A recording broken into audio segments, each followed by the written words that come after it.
J'habite un petit village de 250 habitants dans le Calvados. J'ai, avec mon mari, 4 enfants, dont Marie, ma fille aînée. Je suis née en 1985. Grâce au test de dépistage néonatal, j'ai été diagnostiquée phénylcétonurique à quelques jours de vie. On a mis au monde le plus beau bébé du monde. Enfin, on est heureux comme tout le monde. Et puis, on rentre à la maison. Avec mon mari, on est rentrés, très heureux. Et par contre, on nous a demandé quelques jours après de refaire un test, voilà, pour être sûr du résultat, ce qui nous a un petit peu inquiétés, enfin un tout petit peu quand même. Mais on a refait le test, bien sûr, comme prévu. Et quelques jours après le deuxième test, j'ai téléphoné à la maternité pour avoir le résultat. Et là, coup de massue, en fait, le ciel qui vous tombe sur la tête.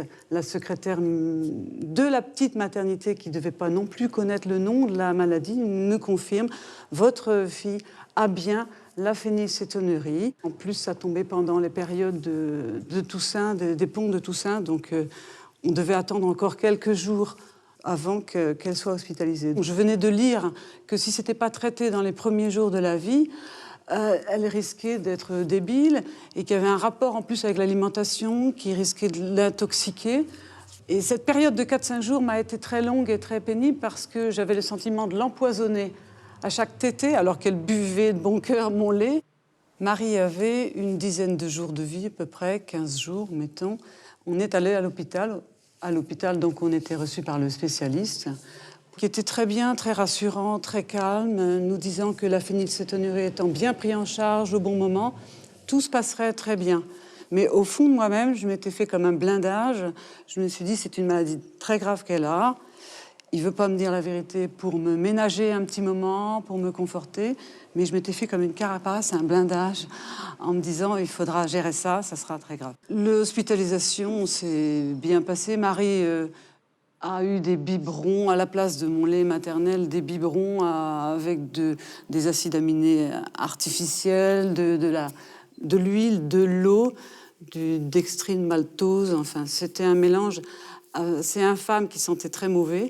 Mais elle buvait ça de bon cœur. Et ça nous rassurait plus que tout ce que pouvaient nous dire, presque, les médecins. Par la suite, je dois dire que j'ai eu une enfance que je qualifierais d'assez classique, même si effectivement il y a un suivi diététique, il y a un régime alimentaire drastique qui consistait à bannir les protéines de mon alimentation. À chaque fois, si je peux me permettre, qu'on listait les aliments que tu ne pouvais pas manger, toujours les personnes nous disaient « Mais qu'est-ce qu'elle mange, ta fille ?»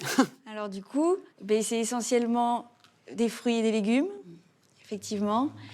Et on a la chance, dans les générations de phénylcétonuriques dont je fais partie, d'avoir bénéficié de produits hypoprotidiques, on appelle ça. Mais j'ai toujours su que j'avais cette maladie et j'en ai toujours tenu compte. Et mes parents m'ont appris à en tenir compte. On a toujours voulu que Marie ait une vie d'enfant normale. Aujourd'hui, je suis mariée et d'ici quelques temps, nous aimerions avoir un enfant.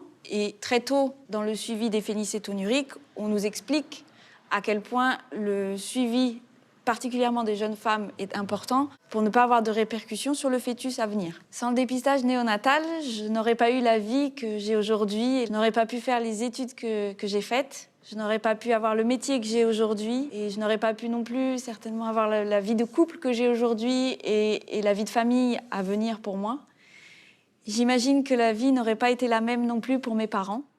On ne se pose pas la question tous les jours depuis que tu es née, qu'est-ce qui se serait passé? C'est intéressant de se poser la question, mais s'il n'y avait pas eu ce dépistage, c'est vrai que tout aurait été changé, en fait. Puisque nous avons eu 3 autres enfants après Marie, ça ne se serait pas produit, ça c'est sûr. Quand je repense, c'est vrai, à cette goutte de sang qu'on a pris à Marie quand elle avait 3-4 jours, on ne lui aurait pas pris cette goutte de sang. Lorsqu'elle avait ces 3-4 jours de vie, eh bien, on n'aurait pas su. Et puis, tout ne se serait pas enchaîné, quoi, le traitement, et puis ce qu'elle est devenue. En plus, ce dépistage pour cette maladie-là est un dépistage en tout ou rien, quoi. Non dépisté, c'était la débilité.